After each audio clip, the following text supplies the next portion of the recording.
E-Lab got the best podcast. We do an eye test too. I follow the pod, man. Best pod out here. Best host out here. Welcome to eLab, your ultimate basketball laboratory, where we dissect the game from every angle. You are watching a master at work. Yo, E-Lab, what's going on, y'all? It's your boy Zell. Got my man Ted with me. Talk to him, Zell. Talk to him, Ted. How you feel? What up, man? Just want to come in, goddamn, put some content out here.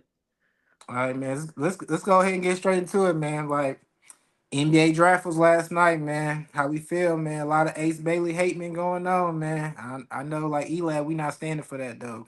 How you feel about that, Ted?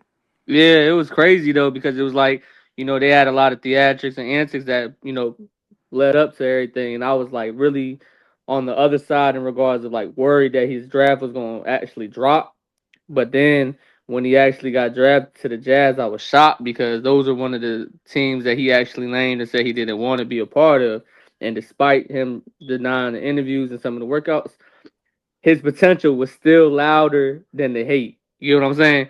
So Yeah. with somebody that good, despite what the media is trying to paint with this kid, his talent supersedes all the rumors that they want to make about the guy. So I am happy that he's able to put him and his family and everybody around him in a better position.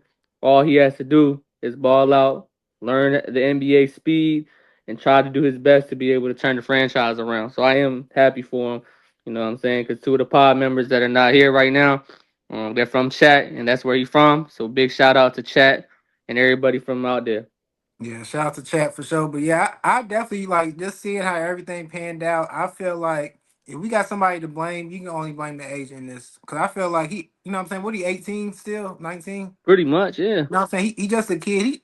Like just hearing him talk, I feel like he just want to play basketball. And maybe he did want to go to Utah. We all get that, you know what I'm saying, where Utah is and stuff like that. But as for the situation he's in, it might be like that's like a great situation as for like the rookies. You know what I'm saying? Like and all the rookies that got drafted going to a Utah team and with the rookies they drafted there too. Like I feel like that could be the best situation, but I don't know. I just feel like it been a lot of negative talk, and they feel like NIL has something to do with it. But I don't feel like NIL is a reason for you know what I'm saying, for all the media hate towards Ace Bailey. That's why I'm feeling like we need to change the narrative since we are the new media out here.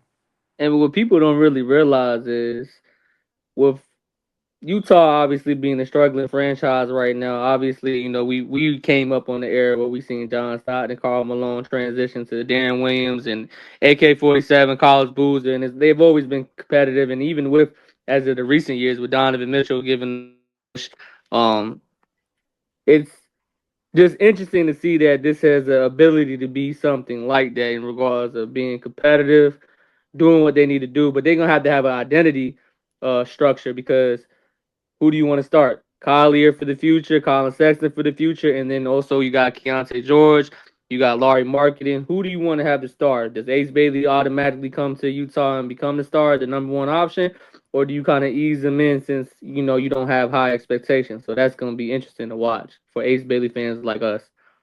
Yeah.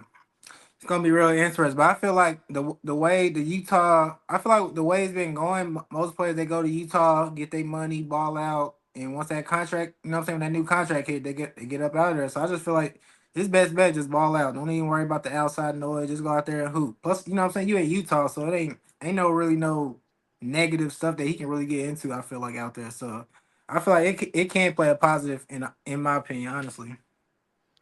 But it has to be willingness with him. There's been a lot of bad speculation about him, and really how are outside sources really to have any justification to see who he is as a person? They don't know. So at the end of the day, they're trying to draw something out for this young man, and I don't like it. I don't appreciate it. At the end of the day, the only person here that can mess that up for him is himself. Yeah. And so that's why he has to continue to surround himself around good people, supportive people, and then also he has to take the time to look in the mirror and say, "Hey, I'm a young man now. I'm about to be touching money I ain't never seen before in my life, and I'm about to be in a league that I haven't been before." And a lot of people they meet the expectations, but there's a lot more people that don't meet the expectations. So I do hope and wish and pray that that kid gets as much coverage as he can, does what he needs to do. The sky's the limit for that kid, and I am proud and happy for him to be a top 5 pick despite all the hate. You know what I'm saying? Perfect time. Got my man ready here. Go ahead and give your thoughts on Ace Bailey, man. We just giving his flowers right now.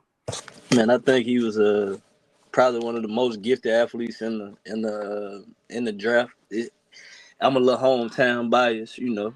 I think Yeah, he pretty tough though. I think he kind of got a bad rap because of his representation and stuff like that. But as far as anything else, I think he gonna get the showcase. I think Utah a good spot for him too, for real, for real. Just like for basketball. for sure. Yeah. So I just want to see him flourish. I think he gonna shut the haters up when some of these come around. Yeah, I Yeah. think so too. Hey, how y'all feel about Hold on, you I got had something one to say, thing. Red? This is my only not this, and this just for the NBA and everybody else. On draft days, I know media got a job and shit like that. I feel like on draft days, it's NFL, baseball, all that across the board. Leave these kids the hell alone, man. Let these kids have their moment, because this is one of the greatest things in their dreams. And like, let them have this and stop putting negative shit out there. That's all I had to say. Yeah, that's what I was saying earlier too. At the end of the day, like they just kids, you know what I'm saying? You got agents representing these kids, and a lot of times the agents they don't even tell these kids what's going on. So they may be thinking this and that, then you know what I'm saying? Then once they turn on the news on, they see they being talked about. So like you said, just leave them alone, let them play basketball. And if they, you know what I'm saying, like once the basketball talk and once they not doing good on the court, then that's when we can start talking about something. But if he's still balling out doing this thing, then I don't see no negative talk on that, honestly. But Agreed, with the whole agreed. draft going on, how we feel about Dylan Harper going to the Spurs? Is it too guard heavy over there, or you feel like it can work with him over there? Go ahead, Ted. I don't know. How you feel, Uh, Ted? so when they picked Dylan Harper, I kind of was shocked because, like you said, he's already going into a situation where he got to fight minutes with Stephon Castle. He got to fight minutes with D Fox. D Fox is already solidified, but you know that this guy's electric. You know this guy's 60% from the field when it comes to attacking the paint. He's pretty much one of one in regards of being able to have that good touch going to the rim as someone that's a little bit undersized in regards of your typical guard. He's 6'4", but what I'm saying is like this league is getting bigger, so like they just wanted you to be taller and taller, more athletic. But he's a one of one finisher that I've seen in a while. So uh I would think that it would be something good if they were to get Giannis, but they're not going to be able to get Giannis unless they give up Dylan Harper. Or if you kind of switch it up and you got a lot of love for Dylan Harper and you get De'Aaron Fox out of there or Stephon Castle out of there. So you got to make some business decisions. So no matter what they do in regards to making that next step, I think it's only going to end up being two guards that they got to choose from the three. Yeah. So I guess my question is, because I don't know the contract situation. Yeah, Where is Fox on his contract? Like, he does he just have an got there not too extension? long ago. I want to say I'm saying, like but did he a get paid seven or to does he 30. have like a contract coming up? He got paid in regard no, so basically the money that he had with the Kings, the Spurs just picked up the dead money from So what I the way I from was what I looking at it understand. is, so the way I was looking at it is maybe he get a year to play with him, so he can get his shit together and learn from him, and they get off that money once you know what I'm saying once it's time to re up again. That makes sense. Yeah, Yeah. do. Like for Cause Fox. well let me ask y'all this though, because when it comes to that 3-man line, let's say they don't run it, right? Who do y'all think is the overall best? I know it's easy to say Fox because he's solidified, but when you just look at it from like outside looking in, who would you want to move forward with out of the two out of the three? Who are the two names that you want to move forward with if you were a GM? The people you want to get rid of? No, who are the people that you want to stick with moving forward? Like these two guys. I know it's easy to say De'Aaron Fox because we've already seen what he did coming out of college, and then we've I'm seen spurts of Castle. But if you were a GM and you were to roll the dice, who are the two guys that you want to keep in San Antonio with Wemby moving forward? I feel like me personally with Wimby being like the player that he's supposed to be, you gotta just go with the youth. You know what I'm saying? I feel like you gotta go with the younger players. Like not saying that D Fox not that you know what I'm saying is not the answer, but I feel like it's kind of like take a risk with Dylan Harper and just go. You already know what Stephen Castle can do and stuff like that. So it's like take a risk with Dylan Harper and hope he can fill the shoes and be that guy just because his pops won championships and stuff like that. He got that DNA already. So I feel like me personally, I would take that chance and just kind because I just looked up. It said D Fox is on his 4th year of his of the 5th year contract. So Yeah. basically, Oh yeah. you So might that's as what I was well saying. They just picked try to up get the some dead money money. too. Yeah, Yeah, so that's what what I'm they did saying. was they picked it. So they using him right now to mold a kid, and then they gonna get off the money and keep the kid pretty much. But Yeah, for your question, Ted, just me, I understand everybody trying to go younger, but I would have probably kept the older guy because he's at a point to where he want to win. So he'll be less of a stat chaser and putting Wemby more in a better situation than the other ones. I feel like, 'cause I feel like outside of Castle, because Castle like that type of guy, but I feel like with Harper, you kind of got to make a name for yourself because of who your daddy and your brother is. So it's like you're gonna be trying to get your stats along with playing with him. You know what I'm saying? So it's like, Mm-hmm. and it might not be that because I don't think they're gonna be. It's gonna sound crazy. I don't think they're gonna be a 1-2 punch. I think it's gonna be a 3-headed monster. So you're gonna have to Sure. learn how to distribute the ball efficiently. But I think he's used to being like a 2-headed monster. You see what I'm saying? Yeah. Mhm. Because I really don't think as a playmaker and a facilitator, I don't think he's a willing passer. I know he can pass, but I don't think he's a willing passer. But that's what I was getting ready to say. Um, you've seen Fox average about 6 to 7 assists when it mattered. You've Yeah, seen Stephon Castle do his thing in UConn and actually turn into a system friendly point guard. He's a safe guy because he plays really good defense. He's super athletic. He's taller than your average point guard.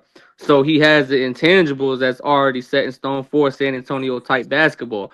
Somebody like Dylan Harper, I think that they want to go to a team where it's less of a system where you kind of feel like you boxed in. Like you said, he wants to show out because of his pops. He want to show out because of his brother. He came from championship blood, so he might want to just get off the leash and go crazy. And I think when you have a mentality like that or anticipate something like that, you play sloppy.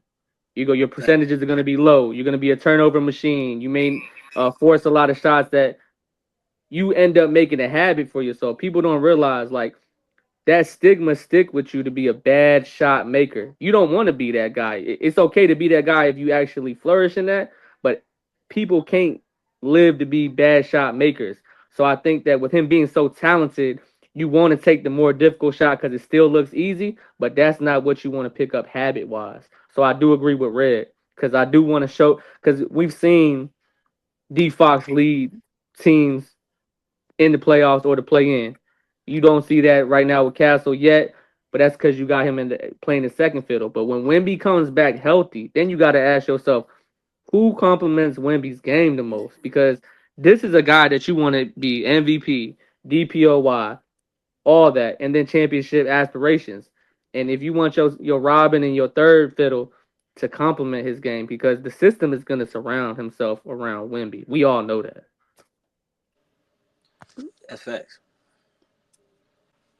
So that's just me moving forward. I got another question. Based off the players that we like or the players that we have respect for coming into this lottery after the first round, who do you think went into the best position, like the best situation, and who do you think that went into the worst situation? As far as just like um you're fighting for a position that's already established, or you went to a dog shit team, or you went into a really good team and you got to fight for minutes. Like, who do you think is going to have the most conflict in regards to player development, and who do you think landed in the perfect situation? I, I'm gonna say this though, real quick. I think Cooper fell into a bad position Okay, why? because you just gave Kyrie 100 million. We know he's not Three gonna play years, this. Well, 3 years. We know he's not gonna play this year for real. He come back later on. sure, Even though Klay Thompson is kind of washed, he's still a shot chucker. He gonna shoot that ball. for sure. You got AD. He's gonna be the focal point of your offense. So the ball gonna go down low a lot. You really ain't gonna get as many touches unless he a knockdown shooter if you Cooper, right? And you just signed Gafford. So that's what I'm saying. So your paint is clogged up. So I'm essentially you playing Cooper at the 3, right? So if Cooper at the 3, he gonna pretty much have to be a 3 and D guy Yeah, on this team. So I think he fell into a bad position. I feel like was it Trey Johnson? Who got who did that's the Wizards, right? Trey Johnson went to the yep. Wizards. Trey Johnson from Texas. I think he's in the best position because he has less ain't nobody He expecting doesn't the have Wizards to to beat fight you. for his position. And the Wizards ain't expecting the Wizards to beat shit no way. So he can go out there and just beat him. You know what I'm saying? And Jordan Poole is out of there now. Kuzma So is out of there. So now you're rebuilding with with Sarr, him, which plays the big man. So he's not in your way. yeah, and you got him. So he's your focal point of your offense now. Even though you got CJ, because CJ McCollum, one of them older guys that I feel like he Could ain't be a trying to be mentor. that. Yeah, he gonna just, hey, bro, it's your world. I just want you to be the next Anthony Simons or Dame Lillard. I'm finna mold you into that. So For I think sure. he got the best situation. As far as the little bias, I think Ace and Walter Clayton Jr. they could be a good duo, but they just got the other guy the year before, the other Isaiah point guard. Collier. Yeah, so I don't really know. He might get lost in the sauce, Walter Clayton Jr. So Is Clayton better than Isaiah Collier?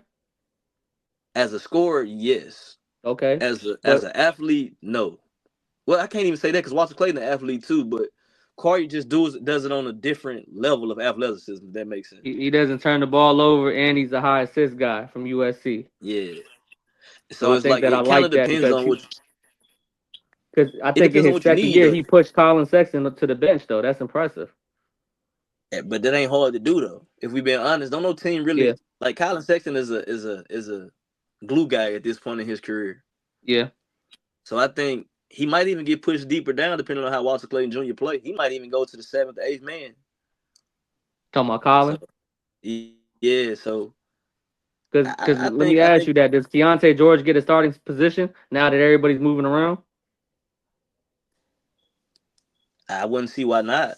I'm I just wouldn't see asking why the not. question. You know what I Yeah, mean? no, I'm with you. I'm looking at. I wouldn't see why not. It only right. It's only right. Because what I'm saying, you got Kessler playing the 5, you got Laurie playing the 4, you got Ace playing the 3, and then you can either choose your starting point guard, and then you got Keontae as your starting shooting guard. What's wrong with that?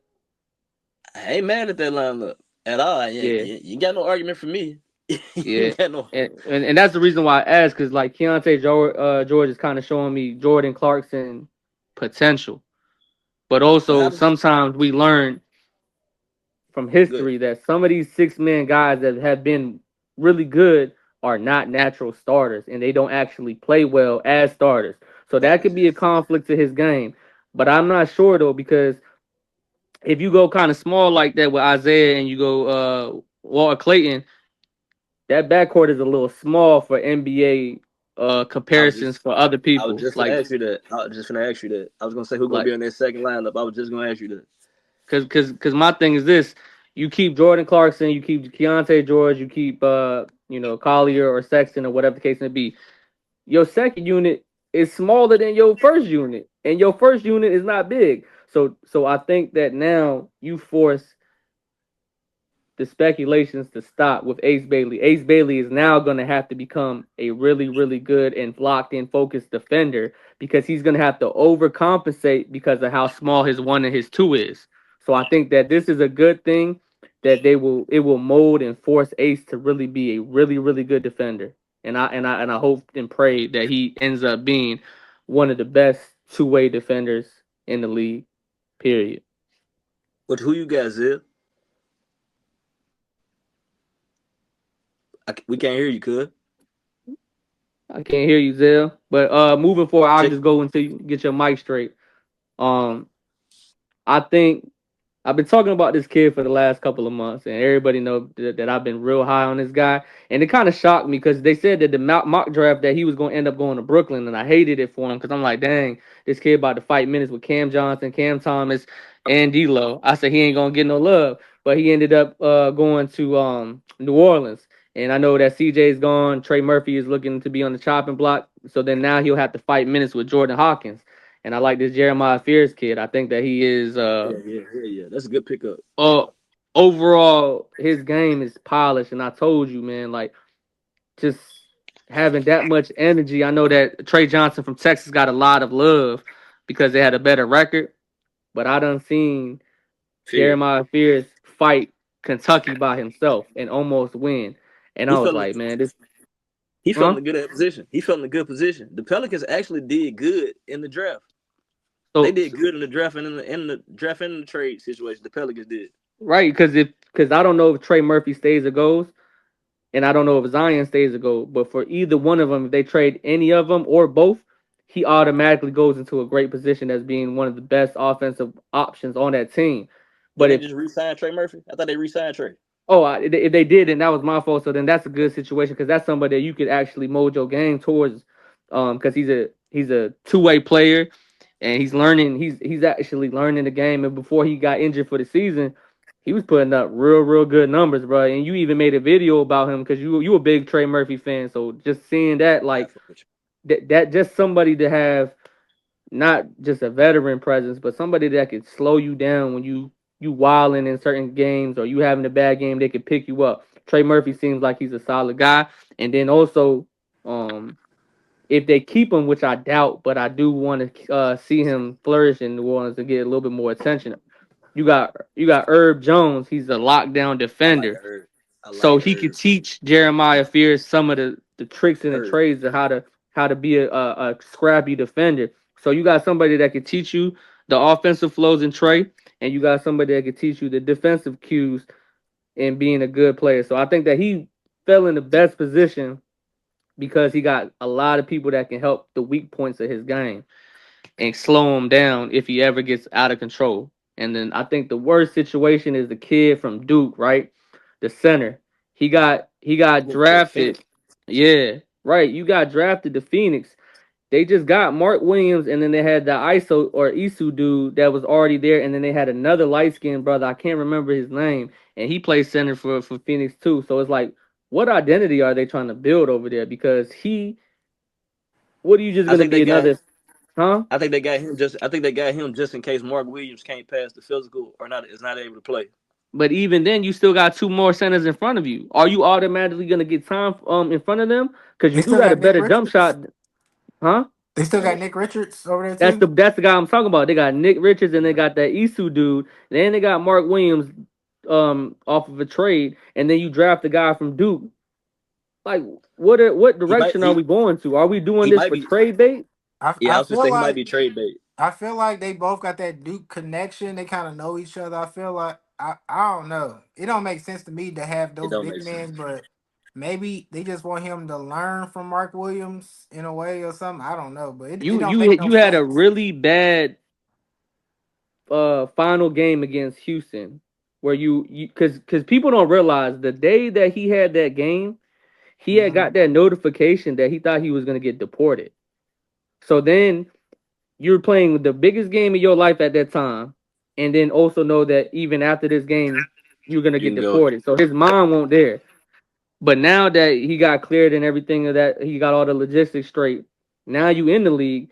Now you're automatically the fourth fiddle by seniority, Yeah. and you just came off a championship caliber team.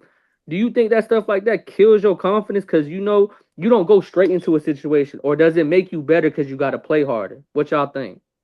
I think for a player like him, it ain't gonna matter because of where he came from. His circumstances, he just happy to be there. So Okay. for somebody like him, I think he'll win out in the long run because it's like he doesn't have that United States ego. Yeah. You know what I'm saying? Yeah. That I feel like I gotta be this because I was this in my city or this in my city. I'm Sure. I'm just happy to be here and grateful for the opportunity. So So I'm gonna work with hard, him, and I I'm think he's already gonna work good his ass off. Yeah. I think he's gonna work his ass off and he's gonna be straight. Cause he can already shoot the ball. I think he a better Yeah, shot blocker than the guy y'all named. for And sure. he a hell of a rebounder. So I like Hell him. yeah. Because I was talking about bigs. I just wanted to say I think Memphis did a good thing with that big too. That the Chinese guy. Yeah. I, they might be the future. Lack of better words, y'all. Don't take this over the board, but like the new version of Zebo and Park and Gasol. Mark Because he Gasol. can pass, he can shoot. Yeah, he can pass, he can dribble, he can Mm, shoot. And then okay. you got the big boy from last year, Zach Edie, Edey, that Purdue bang. guy. Yeah, yeah. So it's like I think they can be that. Hey, I, hey, but what you talking about the bigs and stuff? I heard. Well, I ain't gonna say I heard. I seen EJ talking his little stuff about Derek Queen being a bust. And Hell nah, Chris. me personally, I feel like he first team all rookie. I feel like he gonna be one of the best Yeah, players yeah. of the rookie class, and I feel like his game is that old school type of game. You know what I'm saying? Like he get them mid ranges. He play like a big man, but I feel like seeing Shea, seeing Cade Cunningham, seeing those mid range players, I feel like the game is starting to kind of get back to that old school flow in a way. I You just said know what I'm that. saying? You know what I'm saying? I Like just said that. where you Yeah. starting to get more traditional bigs where they're not shooting all these threes, and even just looking at the draft last night and looking like how they have guards, wings, forwards, Yeah. and centers now. Like they got the positions more so like all guards are point guards in a way. You know what I'm saying? So it's more so like all they trying to make it not positionless. That's why I feel like Yeah, honestly. I think the NBA trying to correct itself because we went Yeah. away from proper basketball, so now it's doing. We went overboard and disconnect, but we getting it back together now because it's like it worked. The game flow better when everybody know they role. I'm not saying you can't step out and shoot they three and all that here and there, but with having a traditional big, it makes it and open up the floor a little bit more for your shooters and the other guys. Yeah. So, but why? Hey, what And was his reason? He said he thought Derek Queen was gonna be a bust though. he was just talking, I chatting. don't know. I don't see no, I Because he don't Cause I was see was nothing like, basically about his saying game. that the two people that he thinks and he predicts out of the lottery, or at least the first round, is going to be VJ from Baylor and daggone Derek I Queen agree. from that went. I mean, VJ, his situation I is agree with the bad. VJ.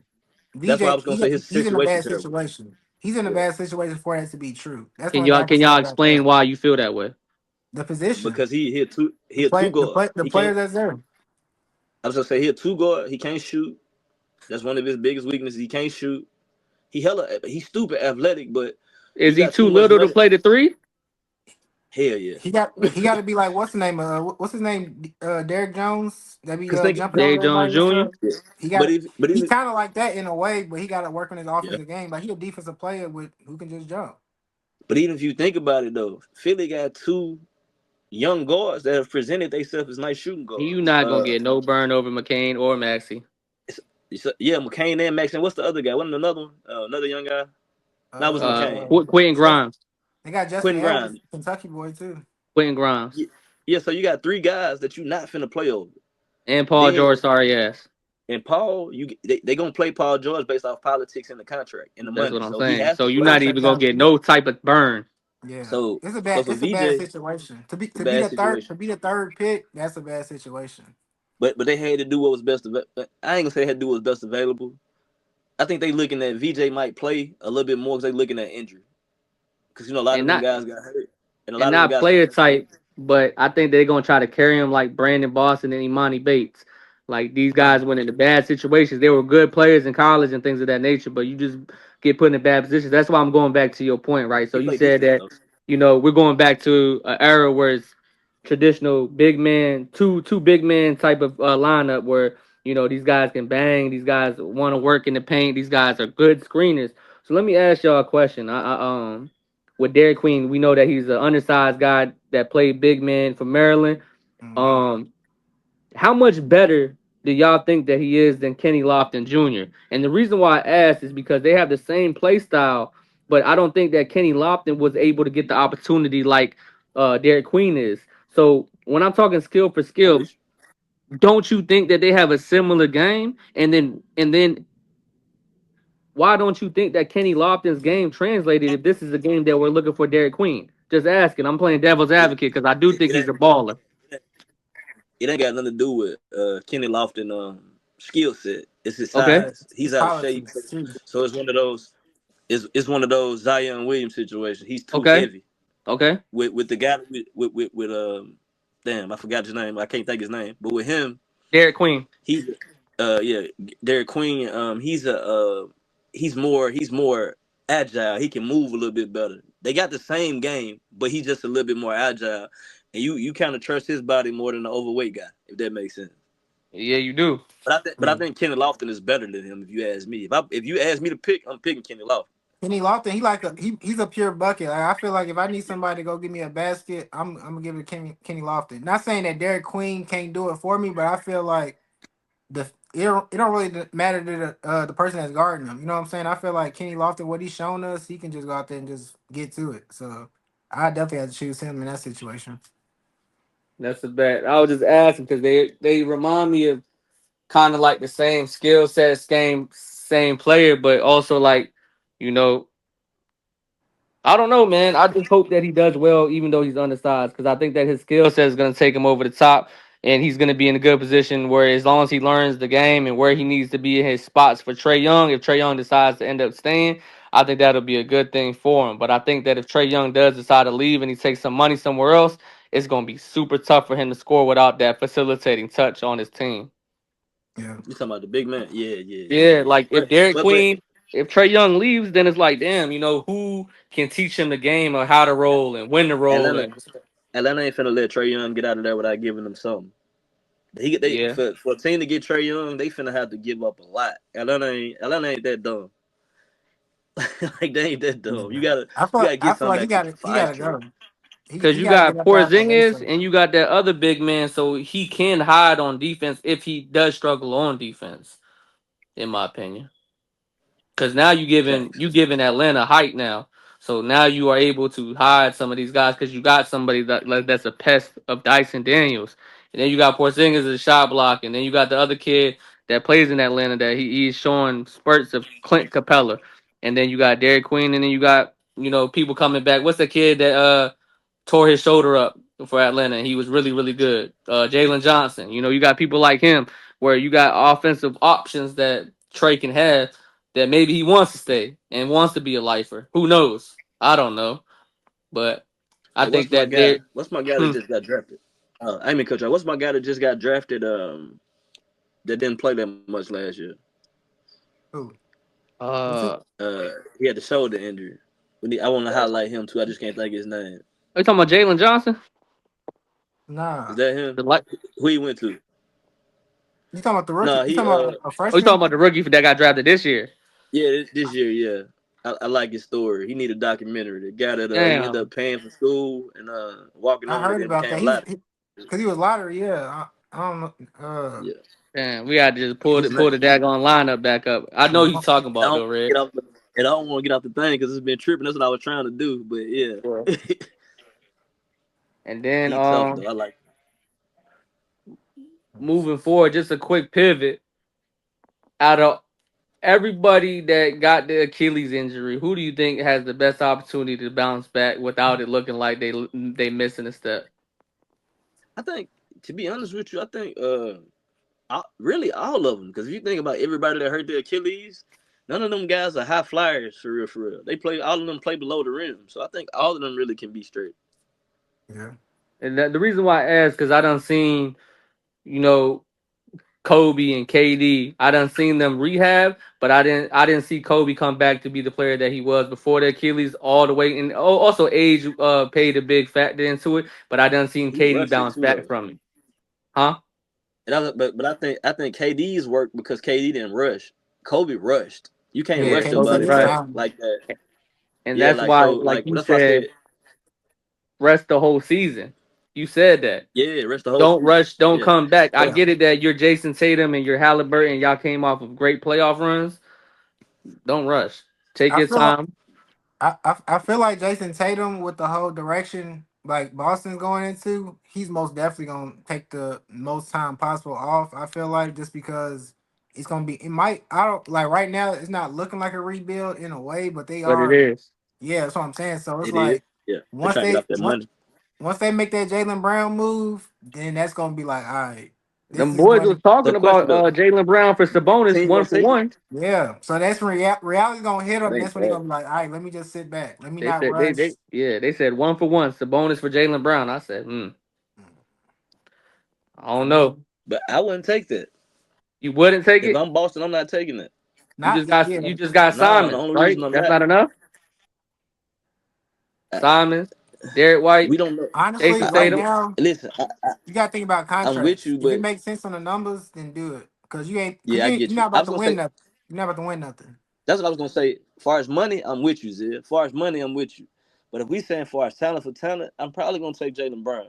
Cause like you said, But we you got just Simons, but we only got Simons to be our Drew Holiday. but I He's our Drew Holiday, but a You scorer. feel like he could Simons be not a gonna Drew Holiday, like on even on the yes, defensive end?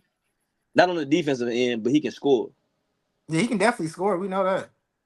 So but I think they're replacing offense for defense at this point. And he's yeah, younger. but if you can get a package where you can kind of finesse the Kings and be like, I bet we'll give you Jaylen Brown, but you got to give us Malik Monk and Sabonis. Now we talking, right?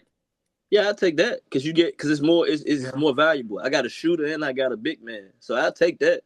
But you yeah. can't do no one off. You can't give me a 1-for-1 with one of the highest players in the league with somebody that, no disrespect to him, is beneath my pay grade. You see what I'm saying? Like, Is it because he's disrespected, or is it because that's just what it is? And when it comes to him as a big man, I ain't saying I like him. I'm not disagreeing, but I just think his resume ain't big as Jaylen Brown shit. Jaylen Brown got a big enough resume where I can have this argument. You know what I'm saying? Like, yeah, But I got I you.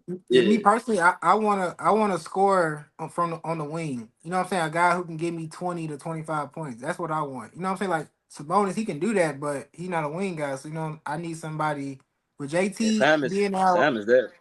Yeah, but yeah, that Uh, too. But it's like I need like another guy who can just what I'm saying, who can get out there and just give me some buckets like that, like a Malik Monk, or you know So what I'm saying? does Peyton Pritchard start this year then?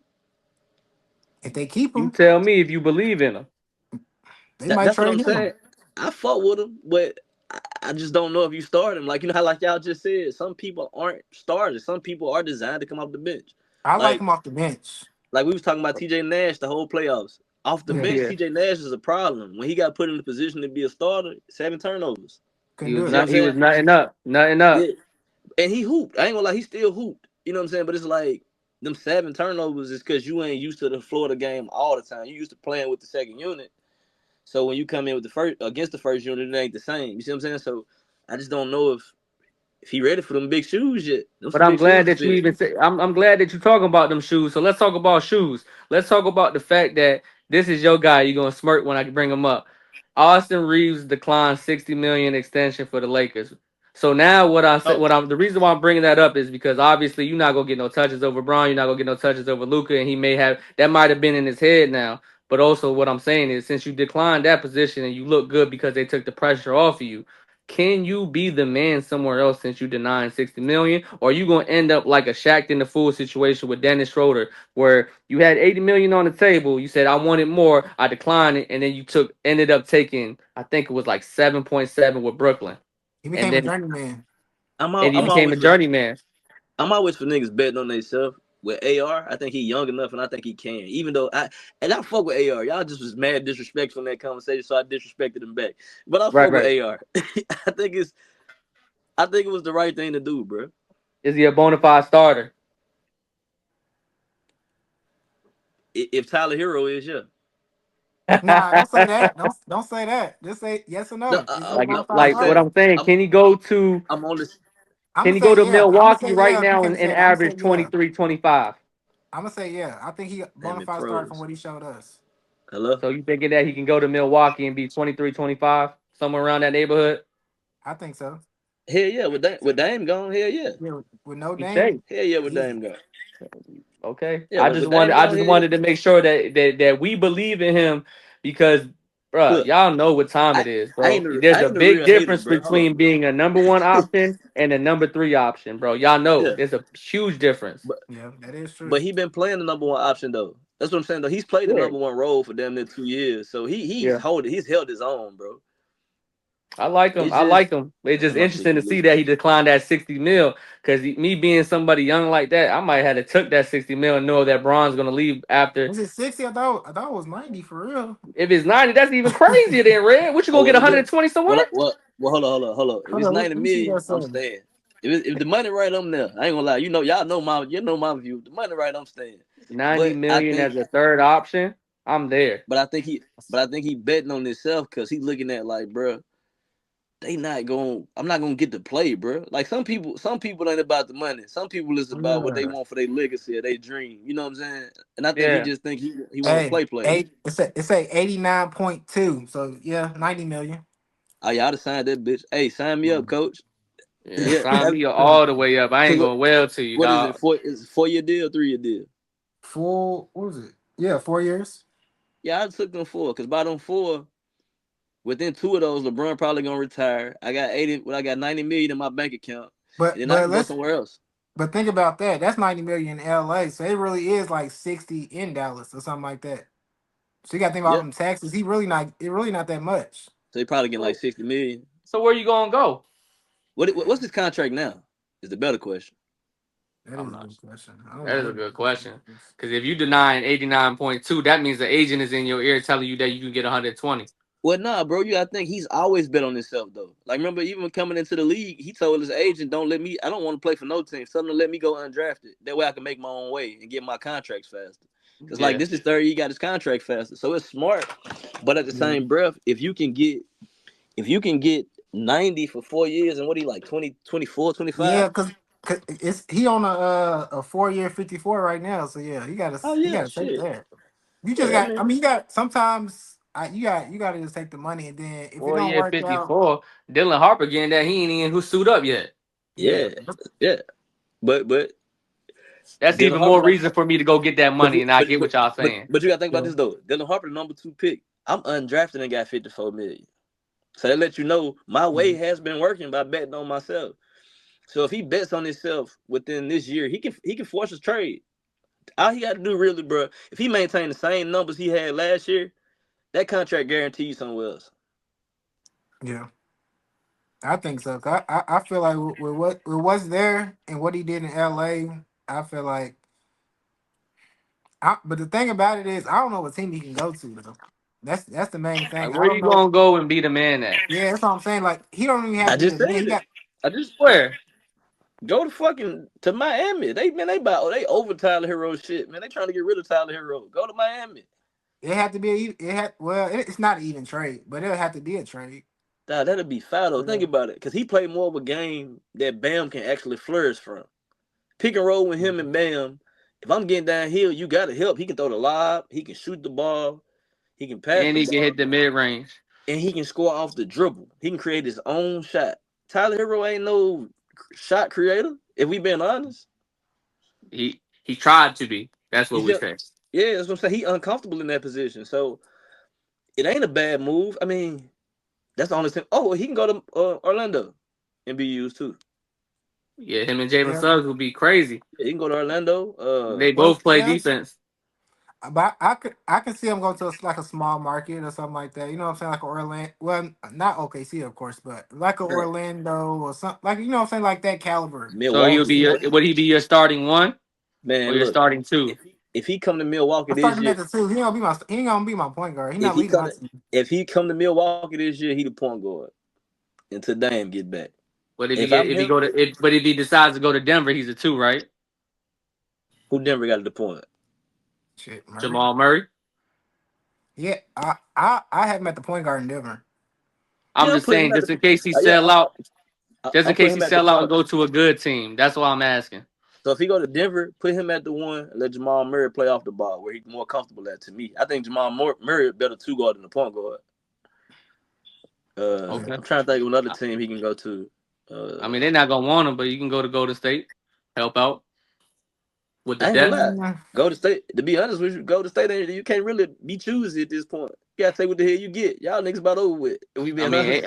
It's okay for us to say that Austin Rivers is better than Brandon whatever the hell Pods or whatever his name is, Yeah, Porzingis, not yeah. Podinsky, whatever. Podemensky or whatever his name is. I can't pronounce Pies. it. Pies sounds good though. He Yeah, we said just it. say we go with Pods, bro. AR is better than him. Yeah, Man, yeah, yeah, yeah. I That's ain't gonna true. lie though. Just me, y'all. Cause y'all know I'm about that money. I ain't turning down 90. Fuck that. I ain't turning down 90. It's only 4 years. He young. I'll be back. I feel like he seen them taxes probably getting taken away from that 54, so he probably like I need a little bit more. Hey, I feel like that's one reason why he said no because of taxes. That's my opinion. he could actually go to Dallas this year. He could. He could go take Clay's spot right now at the two. I Nah, definitely trade Clay. right now you play him at the one till Kyrie come back. And then when Kyrie come back, you go on an amnesty or waive Clay. Get his ass up out of Yeah, there. that's cool. That's if you want to play the long game though. I Sounds mean, like a but risk. I'm saying it ain't long. He can play though. Like I think with him on that team with the guys they got, they can play off team. Yeah. No, You they just definitely but win. and then if you got Clay, like I said, shit, Clay probably to me, bro. Look, man, Clay, you gotta go sit your ass down. I'm paying you to go stay at home. I amnesty you at this point. I'm just being honest, bro. Like, cause he ain't accepted the role as just being a shooter yet. He Like gotta if come he off the accepted, bench. He gotta come yeah, off the like bench. if he just accepted the role of coming in and being a knockdown shooter, cool. But the fact that you still think you a second or third option, I can't fuck with you. He got to be Ray Allen. That's his goal. Well, I ain't gonna say that's his goal. You That's what he said it. needs to be. He You needs to said be it. He got to Ray be Ray Allen. Allen for the Heat. That's Yeah. right on point. But you gotta want to buy in, and I ain't trying to be funny, nor I'm trying to give nobody an excuse. But it kind of made sense, bro. He was mentally checked out Yeah. this season towards the end because he never really recovered from the injury, and then I ain't trying to be funny. I really ain't. His dog died, and that was his dog since he got drafted, like his pet dog, not his Hey, homeboy. That's like his. So That's like like his. when That's y'all like know his. y'all got a couple of partners that's dog people that shit hit hard because they love their dogs more than Yeah. they love their homeboys It's like his or their son. family members. It's So like he his like got kid. kids. I don't think he got kids, does he? now he Nah, don't got no that's kids, like so that's he Yeah, like that his was kid. so a baby right there. his dog had died. He had like this 7 paragraph caption. I was like, good lord. So I seen that Then it Luca really got took a toll. traded too. Yeah, Luca got traded, so that was his homeboy too. So like he kind of was going through a lot because y'all know, man, he's sensitive. You know that it is what it is. So that took a toll out on him. And Then but Hey, watch no Kyrie question. get hurt. How Oh, many games in do we give him this excuse this year though? I'm just saying uh, just before we say get his ass the fuck out of 15 here. to get up out of there. 15 to get up out of I, there. I'm 15 can might. live cool with with that. that. Yeah, 15 sound good, but if it got to be political, give him 30. If it got to be a political answer. I give you 30. I ain't And give then you you that. say political, give him 30, and then they gonna mess around and give him all star, and that's gonna mess up the whole daggone rotation. If he They now, gonna now say, "Well, look, wait till All Star break. If he don't get it together by All Star break, we can get rid of him because he's mentally not there."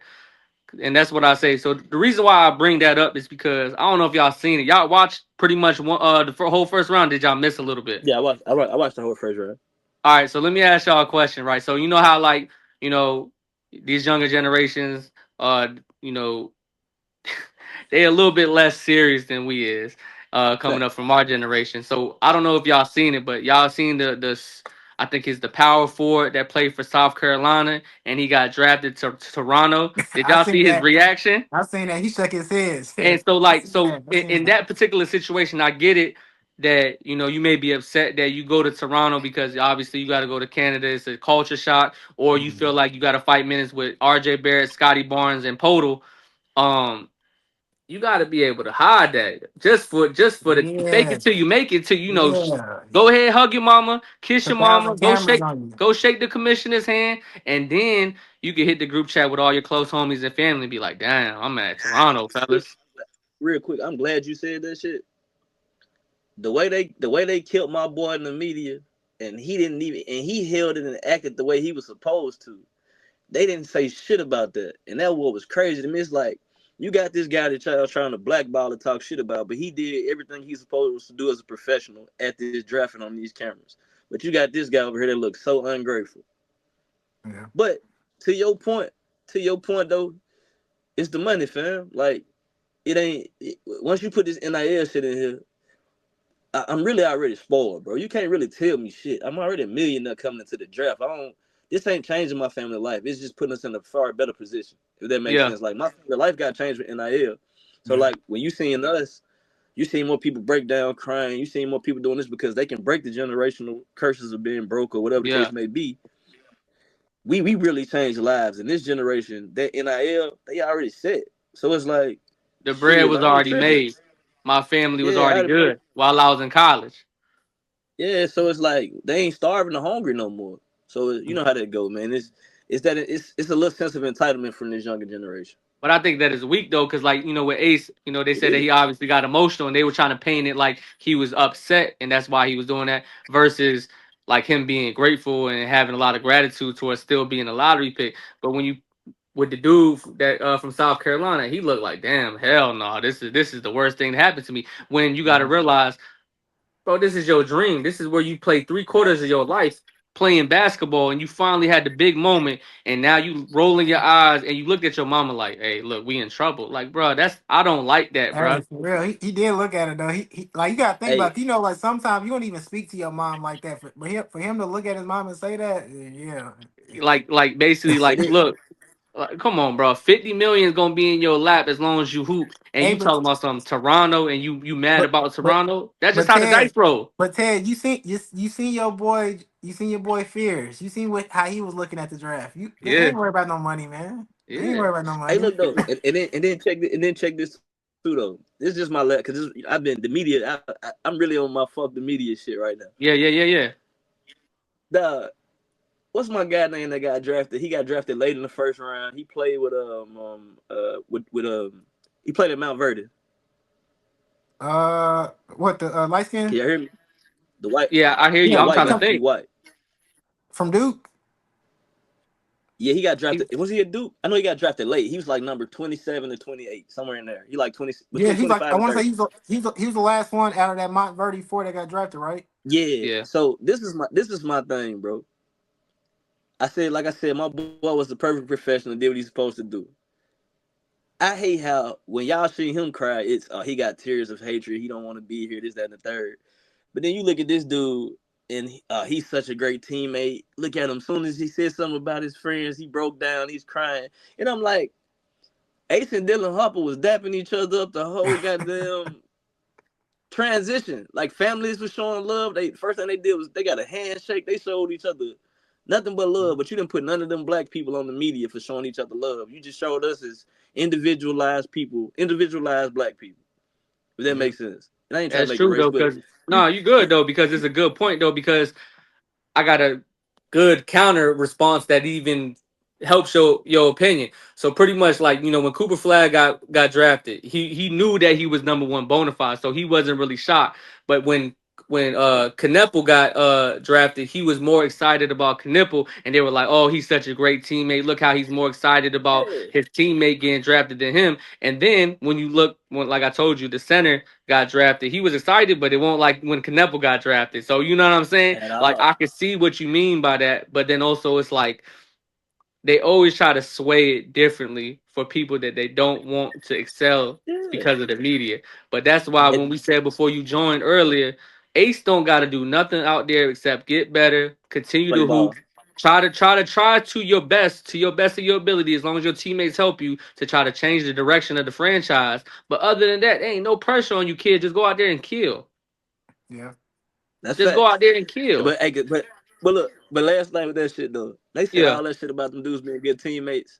Soon as Dylan Harper got drafted, that man was up clapping his hands, shaking hands. Everything. I just was looking at that shit. Well, all the black players that had teammates that got drafted, they was so they showed so much gratitude outside of that Yeah. one dude, Yep. and he should have been the one that got the slap or the stain for the media Yeah, he with should that have been shit. To be he honest with should have been on the ESPN headline, because you, I yeah, he seen it and should I have. said, bro, that's an entitled little motherfucker. That's And the listen, entitlement person that they trying to paint Ace to be.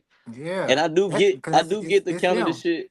I do get the count of the shit because you got to pay them taxes, and coming in you got to check in through. You got to go through all customs every time you come for a flight. Even if you stay there, you got to do customs all the way at the ground. So I get it, but come on, bro, you getting drafted, bro. It is what it is. But And that's good. That's we cooking, boy. I love it. I love it. but I think that was a good draft last night, and I'm excited to see who gonna fall early for the Hey, second round tonight. yeah. next year gonna be even better. Yeah, It's definitely gonna be lit. Next It's definitely gonna be lit. next year draft gonna be even better. Uh, yeah, but shit, yeah. summer league starting next week, right? Pretty much. Think so. 2 weeks probably, something Pretty like that. much. Yep. Pretty much. Yeah. They gonna get them boys moved Vegas. in. They gonna let that first check hit, see what they buy, see if what they pull up in, if they gonna be in a Let's, Corolla or a Maybach. Hey, let's do that let's is something though, because we are getting them couple new years of like rookies coming in with big damn money. my shit Like breaking how up. they about to be and Hello? stuff. You know what I'm saying? Yo, Like you good? I can hear you. What'd you say, Zell? now I'm saying like we coming because we already seen like last year and stuff like that, but we coming in these new years of us seeing like how a player's gonna be. Cause they already, you know what I'm saying, the people that got NIL, they already been millionaires. So how they Right. gonna be being a rookie when these vets start talking to them, hey Rook, go do this, go do that. And Go they like, talk to him man, Grease. They gonna talk to him I Grease. got a 760 outside. What you talking about, man? Like, Yeah. you Hey, know, so let's like do summer league predictions, bro. Who y'all think gonna get MVP? I'm gonna stick with uh my guy. You know I'm gonna be consistent every single year. I Who you like got? Fears though, for real. I like You got Fears. Fears? Everybody got Fears? I got fears, bro. He's just too Cause you raw, gotta think bro. about some of the top rookies, they're not gonna play that much either. I was gonna I feel say like him and Queen, they gonna Like get to that pace. Jeremiah Fears, he's in such a spot where it's like he won a top fiver, but he also wasn't out of the I lottery. got He Trey got so Johnson, much bro. to prove. I got Trey. Yeah. I He's a got killer Trey. though. He I a got killer. Trey Trey. And he at Johnson, Washington. He a I got killer. Trey Johnson, bro. Trey Johnson a shooter. Man, he Yeah. finna have that green light in summer league. And look, cause I just know with Utah, if they play, you gonna have Walter Clayton and Ace. They gonna be taking each other out. So I'm going with my boy Trey. Trey finna be shooting that motherfucker. Trey like that. He is like that. He had one bad playoff game Trey for the like tournament, yeah. but Yeah. freshman, he lights out. He So- was lights out. Hey, do y'all like it? Y'all like his fit for the draft? I can't remember the fit. I can't remember the fit, dog. Yeah, he was the only one that had shorts on. Oh yeah, Yo, he tripping. He tripping. He had The whole top was cool, but he a he had the Texas shorts boy, on. man. It's hot in Texas, man. He a Texas boy, man. It's hot in Texas. And man. then, speaking about the draft, just real quick segue. What y'all think about the Auburn kid basically like retracting his he didn't want to declare for the draft. He said, I'm gonna Which one? return back to Auburn. You talking about Pettiford? Pettiford. Yeah, what y'all think that he like so let's say do y'all think that he made a mistake in regards of like would he have been a first rounder? Nah, he wouldn't have been a first round pick. But I told EJ this. I feel like Go ahead. he was in that same situation as Jace Richardson. I feel like Jace Richardson, he should have Right. went back to Michigan State, but he ended up being a late first rounder. But you know what I'm saying? So it worked out. Anderson- It worked out. Yeah. The reason why I say that because like you think that it was a good idea for him to go back to kind of raise his stock. Yeah, because I think for him it's one of those. Well, I told EJ this. I think Let's Tape is best though. So if he would have went this year, he would have got drafted off potential, but he wouldn't have had a guaranteed pick. He'd have fell into the second round. Mm-hmm. So for him to get a first round pick, he should go back now after seeing what the combine and what he got to improve on. He should come back better. So if he have like, I don't know, forgot what he averaged, but if he averaged like 15 and like 7 next year, he'll guarantee himself a first round spot. Because I think next year is going to be small forward and power forward heavy for us to Super draft. happy. Yeah. So, and I'm just thinking of some teams. You got some teams with hurt point guards and point guards that's probably coming up on contracts. He'll fall into a good spot. Was you shocked our boy got drafted from UNC first round? Man, hell yeah, man. I was like, hey, look, dog. Hey, look. No, you know, hold on. I'm gonna say He hell got yeah. drafted quick, Watch the though. play out year. I was shocked, bro. Yeah, My mouth. He was Cause shocked probably. Listen, because we watched him all year. I'm gonna say hell yeah. But as far as what I heard he was doing in the combine and shit like that, I'm not. Like he was top 5 of them everything in the combine. Like first round from UNC, boy. When the last time you heard that? I mean, you gotta think, bro. We got them. Long as you athletic, you got, if you Duke or North Carolina, you got a first round spot for the most part. It hasn't been like that lately for us. That's what I'm saying. We ain't had shit though. I mean, but that's what I'm saying. So when it was him, I said him of all people. But he played small forward. He played small forward though, right? Yeah. He gonna be a good 3-and-D guy. He shot 40% for us, over 40% for us from 3. Hey, you see, I'm with you. Listen, did Jackson do the same thing? Which one? Couple years ago, Justin Jackson or whatever his name was, the light skinned dude that Steph dropped. I thought he went first round. I'm saying though, but you see, the percentages got him a first round, but then when he got to the league, it was a whole different ball game. Nah, see, look, this is the thing, y'all. I don't give a fuck what you do in the league. Get a check, long as you make. Just get there, right? Just get there. Yeah. What you do. Hey, I respect that for sure. Hey, how y'all feel about Thomas Sorber going to OKC? Who you said? Sorber, Georgetown big man. Is she gonna start? Is you gonna get minutes? Because you gotta understand, everybody on the bench for OKC are shooting big men. He trade Bazil. You know, OKC got picks for the next like 6 years. Yeah, but I feel like he's a good backup for Hartenstein if they start Hartenstein. So is he gonna get any burn over Aaron Wiggins? Nah, but that's what I'm saying though, Ted. You bring them because they got so many picks they can dispose of. So it's like we're gonna get something good every year. Who you gonna get rid of? The other J-Dub? You gotta get rid of Jalen Williams. They might fuck around and get rid of your boy. They might fuck around and get rid of Chet. Stop it. I'm telling you. I know. I ain't too big on him, but what I'm just saying is like, bro, it's hard to actually draft true rim protectors. I get it that he's skinny, he light in the ass and all that like that, but he's proven that he is a bona fide shot changer. He may not be a shot blocker, but he's a shot changer. He makes it difficult to go in that paint for big men and smaller guards.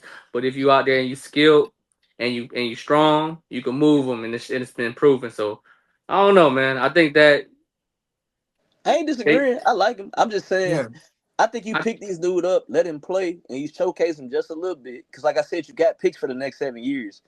So you can rinse and repeat. Yeah, because you're gonna have to eventually let somebody. No, you really don't. I mean, because Shea already paid, right? Yeah. That he got a supermax. He got supermax, right? Damn near, yeah.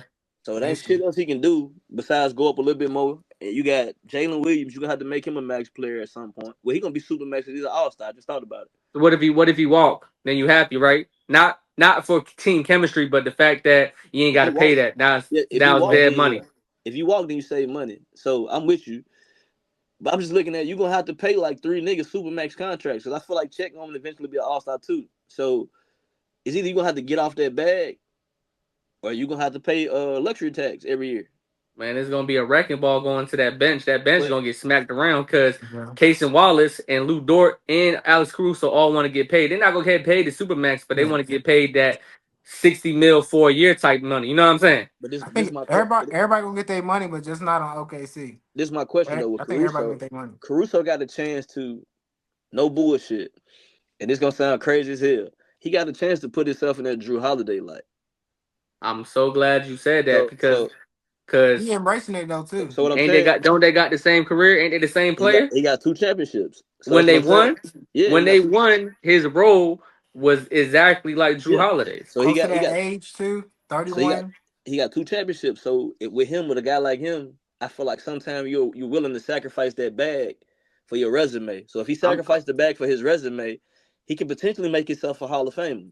And I'm glad that you brought him up. So let me ask you a question. Do you think that he was capping? Because this is you. I know you watched this. Did you think he was capping when he said that this OKC run was harder than the LA run? With the Lakers?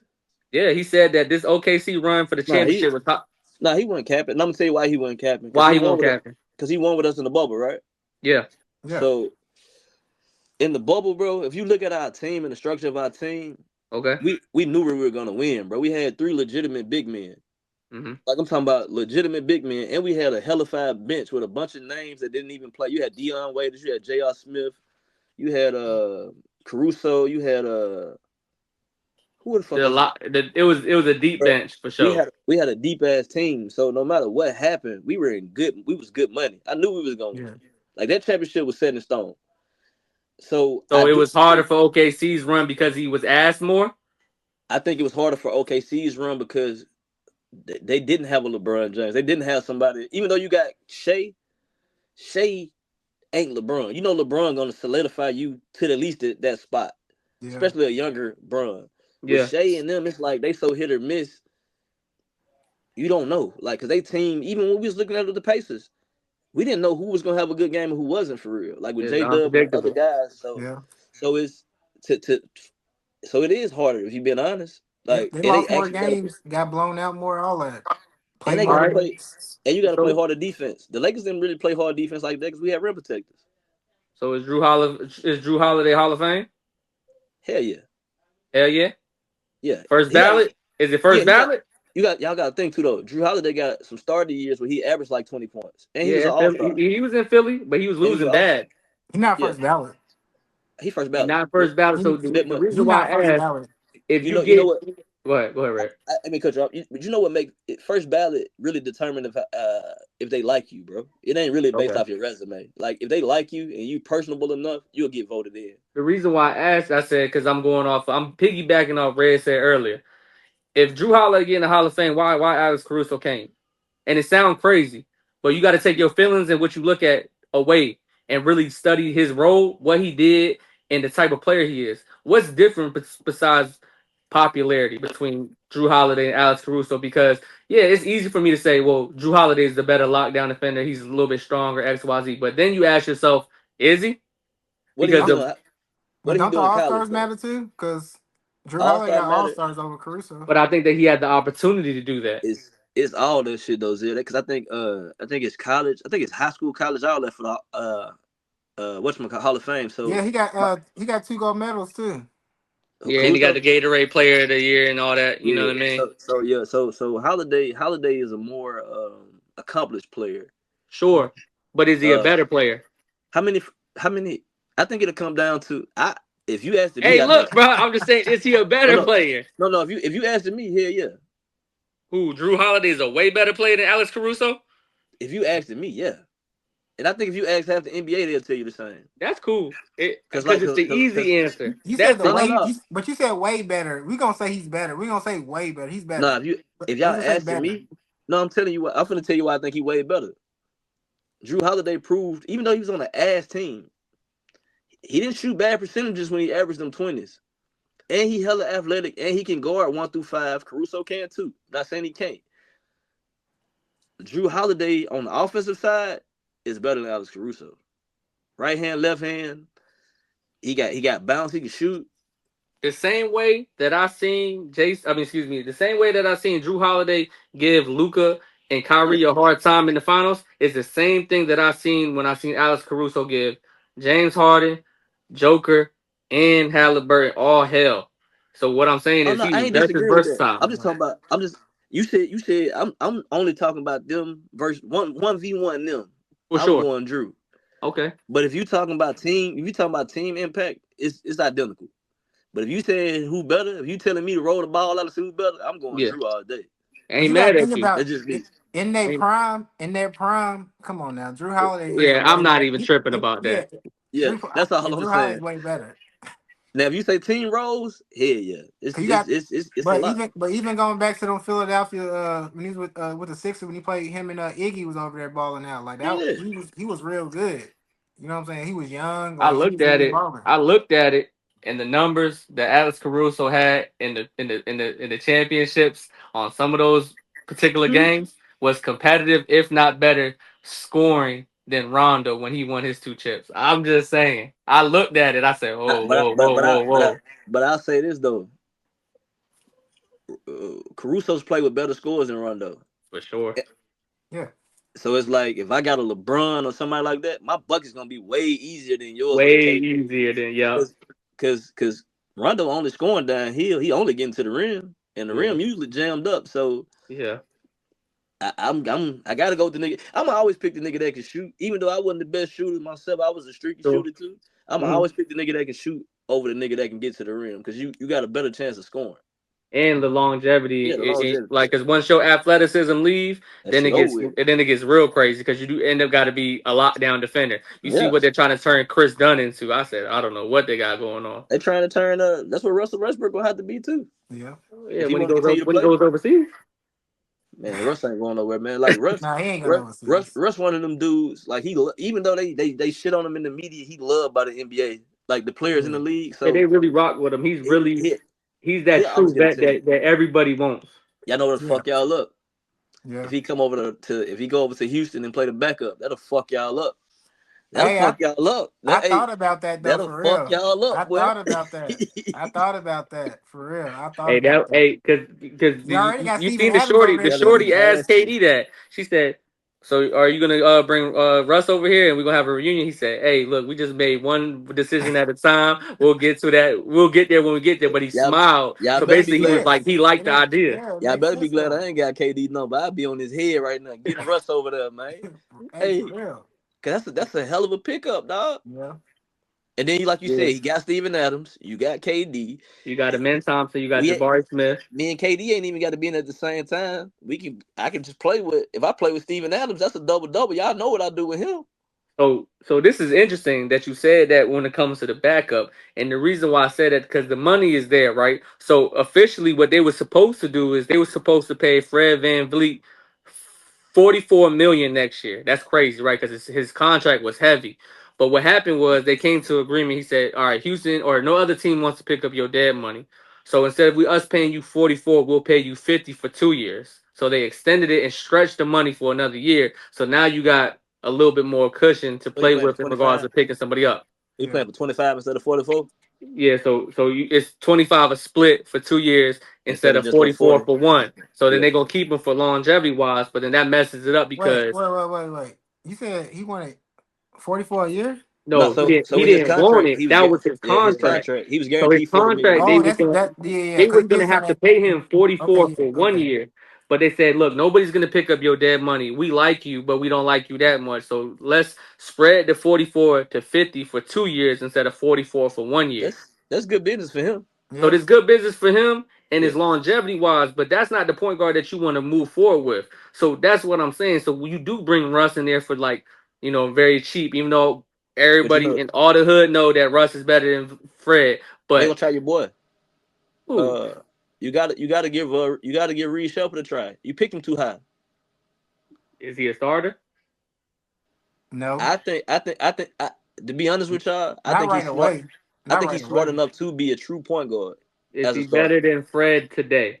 No. I'm not saying he's better, but I'm saying he's smart enough to be like what's the nigga name? Trey Jones? Yeah. Play that dude. He's Yep. smart enough to be that like a high volume guy with Yeah. low turnovers. I think he's that. So I I think I got you. think I think you can without getting somebody, you can kind of linger on him for a minute. Like you can still win with him for a minute, if that So makes sense. you don't gotta pay out of pocket. You can just focus Yeah, what's in front of you. yeah, because I think they're expecting the me and Thompson to be that point forward for them. To be So what's honest, the prediction about Houston? If Houston is healthy all across the board, do they make it to the finals? I don't know. I think they make a deep playoff run. I think it really depends on how good a me and Thompson get this summer. Like So if this he roster actually right working here, would together. they beat Golden State this year? Hell yeah, Yeah, they yeah. beat Golden State. That shit would They have been a beat. So wash so with then KD. they With beat KD, Golden it's a State. wash. Do they beat Minnesota with that same roster? To be honest with you, yeah. Because the only thing they was missing was a nigga that could score. So Your it boy, sounds like to me that y'all saying that it's easy to go to the finals with that roster that is currently Fred VanVleet, Jabari Smith, Kevin Durant, Amen Thompson, and Sengun. That sounds like a finals team to me, I, right? If it I works think out. it, I think it's the same thing that we seen all playoffs with like the teams. Like it's even. It just even the playing field. So I ain't gonna say it's easy, but when you got KD, you just know you guaranteed a nigga that can go get you 30. If I get 27 points PPG and all he got to do go out there is score and act like he want to play defense and Amen Thompson do Yeah, everything else, you I think good. that that's scary. Cause I could have put a man Thompson on AE, and then I let KD just do him. You see what I'm saying? Like, But but you ain't that's had nobody. But you had Jalen Green trying to acting guard, crazy. Acting Right. crazy. and you had him trying to guard AE. You can't ask somebody that young that don't know their game all the way yet Yeah. to be a double threat. You know what I'm saying? You Yeah. gonna tire yourself out for us being competitive, and get to talking shit. You are gonna try to go back at him. So it's like you got to get somebody that know how to play and that's even kill. I No. got you. I'm with You you. I love it, right man. He's about that cooking. for sure. Hey, Yeah, hey, hey, I'm hey, finna get hey. out of here. I gotta let y'all boy go. All right. All All right. right. Keep All cooking, right. bro. I'm here. All right, Ted. This is your turn now. It's time to pivot. Go ahead, man. Nah, I just wanted to. I'm mad Reg just left, but basically with the whole WNBA talk and just the how like the double standard with the whole with the Clay. You know what I'm saying? How they talk about CC and stuff like that. Because basically she's out tonight with a groin injury, but overall she ain't been really been doing too good as for like her shooting and stuff. I know I got it said from home. I guess it's like 3 points. She been 22 from 50 at home and 1 from 28 away. Why you feel like we ain't been hearing like the news, the media really ain't been talking about it? She the golden child of the WNBA, whether you want to admit it or not.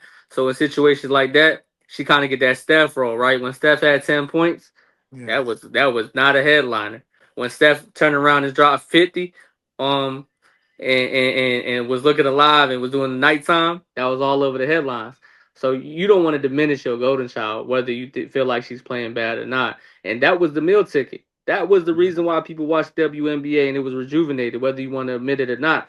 But when you're a player of that caliber, you're supposed to be able to get that criticism when it's deserved. And like you were saying, 1 for 28 from the 3 point line away. That's despicable. That's something that needs to be talked about. That's something that she needs to be held accountable for. I love Cece for sure, for sure. But when she plays bad, you got to talk about it. You got to give her that media pressure because she's already the darling. So her locker room's not going to be like, oh, you're 1 for 28. You need to tighten up. You're 1 for 28. Keep shooting. That's what they're telling her. So she feels like she's not even doing anything wrong in the first place, in my opinion. So she deserves that scrutiny. Every single great player in sports has had a down, like up and down, and has had a slump in whatever their profession is. So now you need to be able to talk about it. If she Yeah. doesn't get that scrutiny, and what is she gonna do to answer, right? Because last year was I ain't had weapons and I'm struggling. A lot of people are double teaming me, they're roughing me up, and then now I got weapons. Now I'm dealing with injury. So then you ask yourself, now is injury gonna be a big thing for you because it wasn't in Iowa? Yeah. So now it's like, okay, I could be really good, but is this a Tracy McGrady? Is this a Brandon Roy? Is this a Penny Hardaway on the WNBA? Am I going to have a short career no matter how good I was in college? Now you got to ask a lot of questions. So even though it may not be true, put the pressure on her with the media because now she's going to be forced to A, improve her game, how she's playing in the slump, and B, prove people wrong that she's not an injury prone player because you put the pressure on her by creating those rumors. Because all you got to do is either two things when it comes to rumors about great players: you prove them wrong, or you prove them right. Yeah. So that's No, what I feel about CC. that's definitely what it is, and I feel like just with that, just like you said, they gotta say something. I feel like with us, we gotta be the people to say, because you think about it, the media is like so negative, but it's like they not negative with everybody. You know what I'm saying? So it's like they talk about Angel Reese all the time, but in a negative way. You know what I'm saying? Like she was like this But season. they're not talking about her hooping. She's killing now. That's what I'm saying. Like she just broke another record. Like she She got just broke 150. another She record, got one and 150 rebounds and 50 assists in a single season. Fastest in and music. and Cordosa and her are figuring it out. You know what I mean? 27 from Cardosa. Yeah. Shout out to the Twin Towers. They were just out there giving crazy work to daggone Skylar Diggins team was out Yeah, there destroying them, and I was like, geez. but And I we said, don't hear look, it. They ain't talking about it. and then just like when you get a certain stigma on you, it's hard to shake no matter how well you play because they already want to paint that picture for you. But when it comes to somebody of that caliber, I'm gonna be real with you. Angel Reese play another 10, 15 years, she's gonna be the number one offensive and defensive rebounder in WNBA history. And we Yeah, done seen some good ones. But as long as she is able to be healthy, God willing, and I want her to, and figure the game out, and then also have a lot of supporting cast, as the years come, she's gonna hmm be one of them ones. And whether or not people want to admit it or not, she's gonna be one of the best rebounding big women that we've ever seen ever. She's going to shatter a lot of records. She's going to continue to shatter the records. But I want the media to be as loud when it comes to Angel Reese's accomplishments and say it with their chest the same way they do it for Cece. Because at the yeah, end of the day, even though you already declared Cece to be your darling for the WNBA, you still need to be able to talk about other players. That's what I think that the WNBA struggles with because they pick their first five favorite people and they yeah, always continue to talk about them, no matter what anybody else does. Why Enrique not being talked about the way that she does? Asia Wilson came back from concussion and she's been killing. Why she ain't been on the headliners? yeah. You And get it, what I'm saying? and you right about that. Just with Asia Wilson, she just got five. You know what I'm saying, 5,000 points, and we not really people not talking about that. And we being honest, Asia Wilson might still be the best player in the league. You know what I'm saying, in overall, but we don't really hear that. It's all about the either the negative or it's either all about Caitlyn. Honestly, you know what I'm saying? Like it's Yeah. like just one narrative for real. But that's what I'm saying. You got players like Anisku, you got players like Collier, you got players like Stewart, you got players like Enrique, you got players all across the WNBA that are coming up. You got players everywhere. You got Ryan Howard that Yep. are that Shakira have the Austin. ability, huh? I said Shakira Austin in Washington. So many Exactly. players. Satu doing her thing with the Mercury. You know what I mean? Like, there's a lot of players that have a lot of potential. And, when you push the media narrative so heavy like this for the casuals that, just want to dip and dive and watch a little bit of WNBA and they be on Instagram and stuff like that, they ain't going to Mhm. know nobody but Caitlin Clark. And that's not fair to the league when you push that narrative because Yeah. WNBA, I can argue, has been just as popular as the NBA. But if you only push the narrative and the agenda for CC, these casuals ain't gonna know nobody else. So I'm Mhm. letting y'all know that the WNBA is full of talent, and there's a lot of gems that we don't talk about enough that we should be giving our flowers to. It's not just about Stewie and Yeah. CC and Even Asia. even with the Golden State Valkyries, that's their first year having a team, and they like in the middle of the pack. You The know what I'm saying? Like exploration you see a team, and team they like they're that. out there whooping people. Yeah, and but we not hearing it. But you know what I'm saying. But for the ones that actually watching, that actually keep in touch and stuff like that, they know what's going on. But I feel like there needs to be more light on the WNBA, but at the same time, it's just like everybody just has to be a part of that. You know what I'm saying? Like the NBA, the WNBA, they have to push that. and they have But to you push gotta the whole league. understand the two main haters that have the most to say about the WNBA are men that are sexist Yeah, and men that don't know how to hoop. yeah, And that's the yeah, majority of men that aren't athletes. yeah, They think that they're the superior gender, and they also think they're not even into basketball like that. So yeah, they're gonna joke on it, but they can't go out there and do the things that Caitlin Clark, Sabrina Ionescu, Stewie, Asia, all those big names, and Angel Reese. They can't do the things that they do, but they just joke on it because they stuck in their ways. But for the guys that's out here and the women that out here that appreciate good basketball, no matter what the gender is, I'm here to say loud and proud that the WNBA is alive, and people need to do a lot of homework on some of these upcoming players and are already established stars, because the WNBA is exciting as it's ever been, and it's in a good place and it's in good hands. yeah. I feel like WNBA just gonna keep getting better and better. And as long as we keep supporting it and putting money into it like that, it's just gonna keep growing as well. For And sure.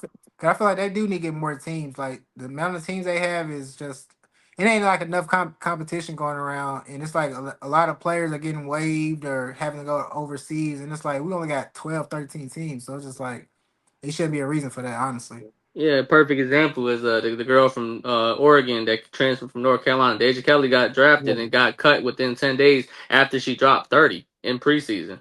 And I'm like, yeah, that makes no sense, but I get it.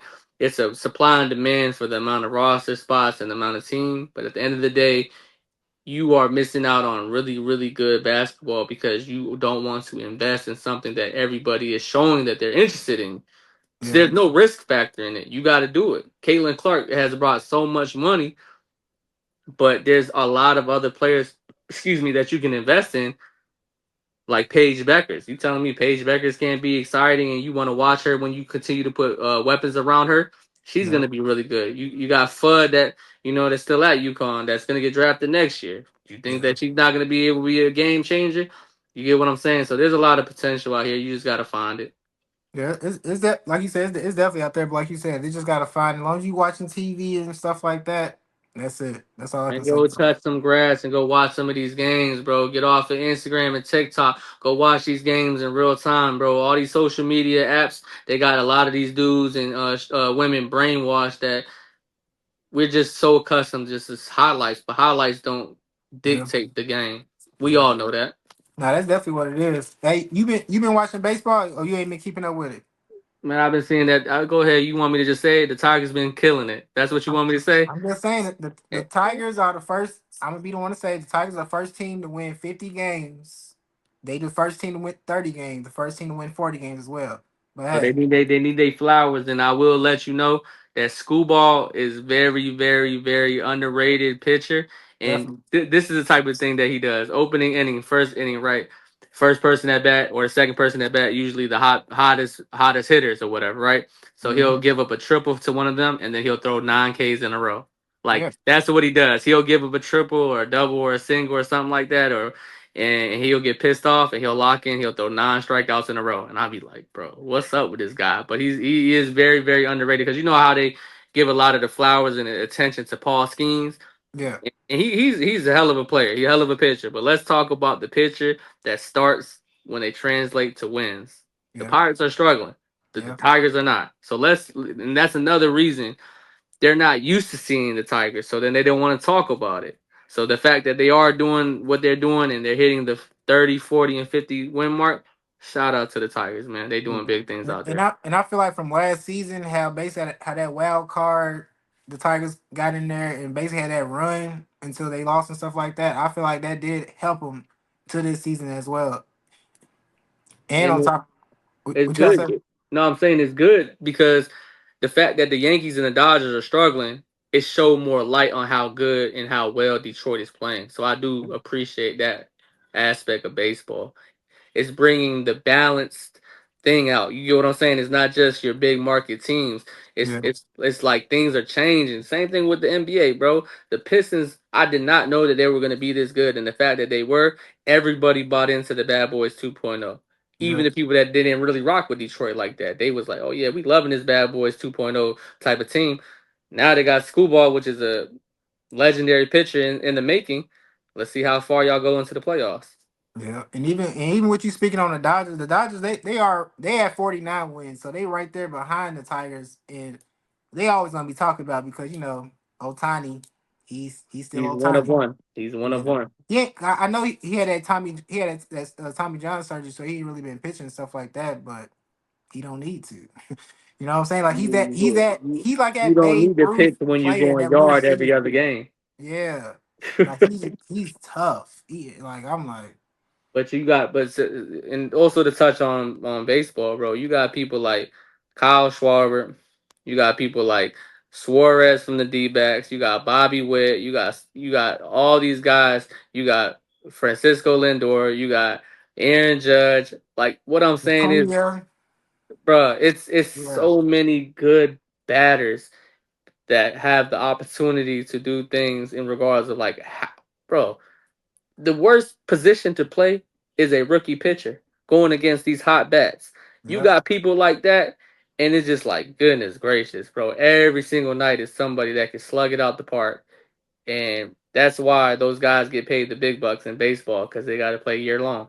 yeah, yeah. It's definitely tough. So it's really, since y'all, the number one seed in y'all division, or however they want to say it in baseball, it's y'all's position to lose. But I Yeah, don't think that y'all are gonna slow down because y'all are so far ahead. But that has to translate to playoff wins, and I hope yeah. that y'all do. And I just feel like I feel like the Dodgers and the Tigers should be the favorites for the World Series, and I feel like that National League is tough. So we It gotta is really, you know what I'm saying? lock Like in. we doing what we doing in the American League, but that competition come about, it get real Y'all over better there. lock in. Yeah, for sure. And Hey, then I got one last thing. go So ahead. basically it's a play Cattell Marte that plays for the Diamondbacks, and basically it was a lot of stuff going on where he was at bat, and he basically just came down in tears and stuff like that, and people was kind of confused on what was going on. Okay. And later it went on that a fan had said something, and Offensive. yeah, it was about his mom that died. On top of that, his mom died in 2017 in a car accident. So you can only imagine what's going through his head what I'm saying, being that bad. Baseball's kind of quiet too, so everybody probably heard that. I don't know what he said, but I just see that and just see how it affected him because I feel like he's probably crying because he couldn't do nothing. You know what I'm saying? Like that's It probably his takes a main lot of reason. restraint to not jump in that crowd Yeah. and whoop them. Yeah, and his coach, the team manager, he's been around for like 9 years, so he probably was emotional too, just knowing his mom, what he went, like, what I'm saying, knowing everything he went through. But just with that, I want to take it back to DeMarcus Cousins with his situation. And you feel like these fans are getting too comfortable speaking like with players just because they are the fans and they feel like these players can't do nothing to them? You feel like they're getting too comfortable or what? Yeah, for sure. That's one of them situations where you got a bouncer with you or a security guard with you, and you talking crazy to somebody that you know that you can't whoop or you wouldn't try in everyday life. Yeah, And I think that it stems from the freedom that the opposing players' moms and dads have. We done seen it with Katie's mom, and we done seen it with Halliburton's dad. We done seen it, from time to time, yeah, and it's only a reactive media type of thing. They're only going to see what DeMarcus Cousins does. They're only going to see what Matt Barnes says about James Harden's mom and all these things of that nature. But they don't talk about all the chatting and the personal things that they said. Because at the end of the day, these dudes or chicks or for whatever sports that we're watching, they're human at the end of the day. And then if they're going through a slump or they're going through a personal life, because just because they yeah, got money doesn't mean that they don't go through problems. And then you got somebody that's like, oh, you 0 for 6, you fucking suck, or whatever the case may be. Sometimes you might believe it. Sometimes you might be in a mental capacity where you start believing it and you fall for it and you can't put hands on this person. So mhm, the fans get a little bit too much freedom, and I think that they need to bring structure back just like they do for the players. They finding players for anything.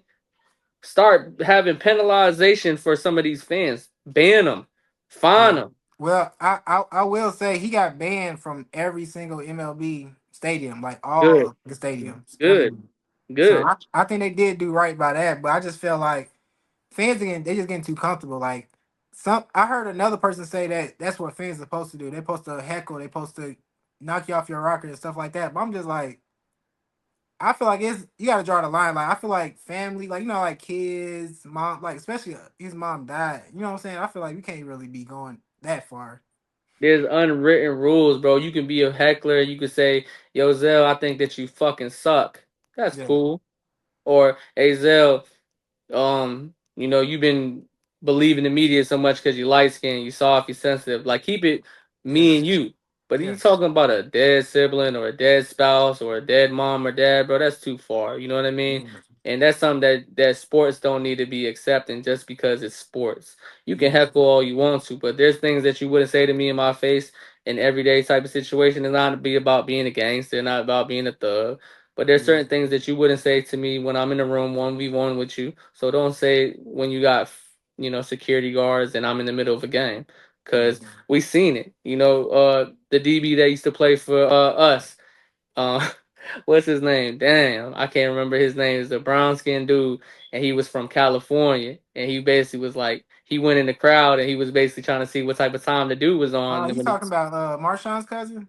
Oh, Marcus Peters. That's Yeah, what it was. Peters, So Peters. Marcus Yeah, Peters yeah, went into the crowd of a Raiders game and was like, "Bro, you talking a lot of shit. Wait till after the game or wait till halftime or whatever." And the dude was like, "Yeah, yeah, whatever." And he walked up on him at halftime. Was like, "Hey, what was that? Everything that you were saying?" Dude was so quiet. And what I'm saying is like he didn't expect him to do that. And I don't want shit to be like Malice in the Palace every goddamn time just because somebody's talking crazy about a superstar. But sometimes a lot of these people they don't correct themselves because they've never been fixed. And I'm a firm yeah. believer of if you talking crazy, you are okay with the opportunity of you being touched, whether you win or not. Oh yeah, definitely. You know what I mean? If I'm talking about somebody mama and I even if I heard or I seen and I don't think that this person can whoop me, you gotta understand what come with it. Cause Yep, you get desperate when you get disrespected. And yeah, he mess around, take off on you. You gotta deal with it. yeah.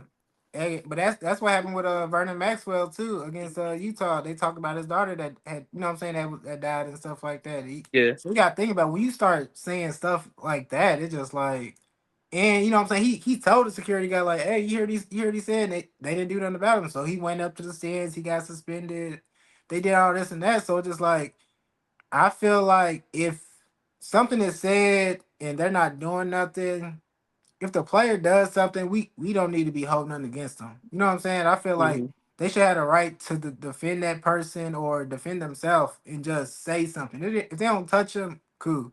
But if they touch him, then yeah, you gotta do what you gotta do. But as for like words, just what I'm saying, let them just talk they talk and stuff, Yeah, But for sure. I just feel like it's a lot of stuff is going on. They need to just draw the line, man. It's getting crazy, honestly. No, it is. It is. And a lot of them get a little bit too much freedom that they never had at home in their everyday lives. Yep. And they go out there and act crazy. It just a fan that's heckling and it gets to that point, it reminds me of like the crazy fan that goes streaking in the field. You know what I mean? Like you have that once in a lifetime opportunity. Your life been boring. You just got through a divorce and you want to take it out on these once in a lifetime players that you meet. They just desperate. And like I told you, clout is the craziest drug out here. Yep. It's Yep. free, but it does something to you. Yep, and the worst cloud is the best cloud if you think about it. So, Yeah, and that's gonna get you the attention that you want, whether you want it or not. yeah, that's easy. That's easy. Yeah, that's definitely what it is. Hey, Ted, you got anything else, man? That's pretty much all I got. Real quick, man. I know we got a little bit of downtime until we transition to our favorite sport, which is football. I want to ask you, y'all over or under 10 wins this year? And for the people that don't know, Zell is a diehard Detroit everything. So anytime that I ask Zell Man, about we any of the over. We teams, over. What you talking about? We over. y'all over, and then are y'all gonna run the NFC? Are y'all gonna represent the NFC this year, fully healthy, God willing? If we healthy, yeah. Cause I feel like with Jared Goff, if he can just be that same quarterback or at least just half of that, cause he played great. I Yeah, think. he did. And I feel like his bad games were so bad that they was like just look. OD. Yeah, it put like a negative to the point that he's not even listed as a top 10 quarterback, and I just thought that was just crazy. Yeah, But because that against Houston was wild. yeah, but yeah, that was crazy. But I can say that even with the rookie we got a rookie from I forgot what school he went to, but we got a rookie wide receiver. And we got a rookie D tackle from Ohio State. That was like the defense. You got DJ Reed. I feel like the defense is gonna help us. If the offense gonna be stay the same. Offensive line. That's where we may struggle at. I feel like. Because y'all had them two people retired. Well, one of them retired and the other Yeah. one. And I feel like we I had think. injuries and stuff too. So yeah, somebody left. So I feel like with that, I feel like that's not only bad. This our line, even the defensive end, the defensive side too. Because I don't know if they're gonna try to re-sign Darius Smith or just try to just roll with what we got since we got Yeah, 'cause Hutch. y'all got that crazy video, that kid that y'all drafted from Boise State. He was out there throwing up 405 like it was lunch meat. I said, Lord have mercy, that dude's strong. I said, hey, listen, if his game translate, he gonna be one of them ones. But that's what I was asking, because Yeah. somebody got to knock Philly off of their throne, man. Because I'm tired of them.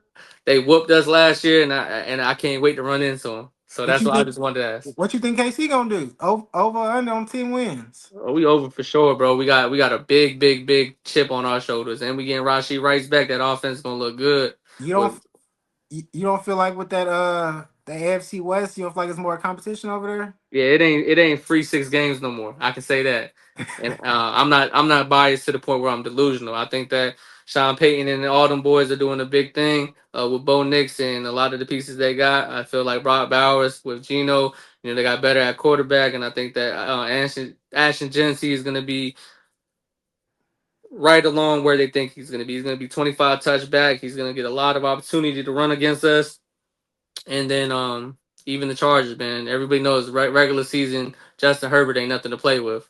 In the playoffs, I don't care about him. But there? Yeah. in regular season, there's not a free 6 games no more. And we got Buffalo, y'all, Baltimore. It ain't light. So we But gotta get to the clicking yeah. fast and in a hurry. If we don't, we might be under 10 games for the Hey, first time. but for real, I don't believe in. I feel like I put so much faith in Justin Herbert. I don't believe in Justin Herbert no more. I Like, believe him in the regular season. He like Kirk Cousins, bro. He cause it's like crazy. I just try to. I mean, I try to root for him just cause it's like sometimes I might have him on my fantasy team. It might be a year where I'm just like he got to have a better year. But it's just like as the as the season get close to the end, he just goes down. I'm just like I don't know. I feel like this is his year right here to make it or break it. Cause this is Exactly. when contract stuff start getting a thing. We gotta start putting the backup in there. Cause yeah, something's gotta change. I agree with you 100%, bro. But I gotta get up out of here. I gotta wrap it up, man. That was a great pod. We cooked up, bro. I'm happy Yeah, for it. great pod, man. I'm gonna holler at you though, man. All right, Brody. All right, dog. All right, y'all. That's it. Another episode of E Lab. It's your boy Zell. Just want hope y'all had a good time. We're gonna keep coming with these episodes, man. We got another one from Sunday coming for you too. Appreciate it.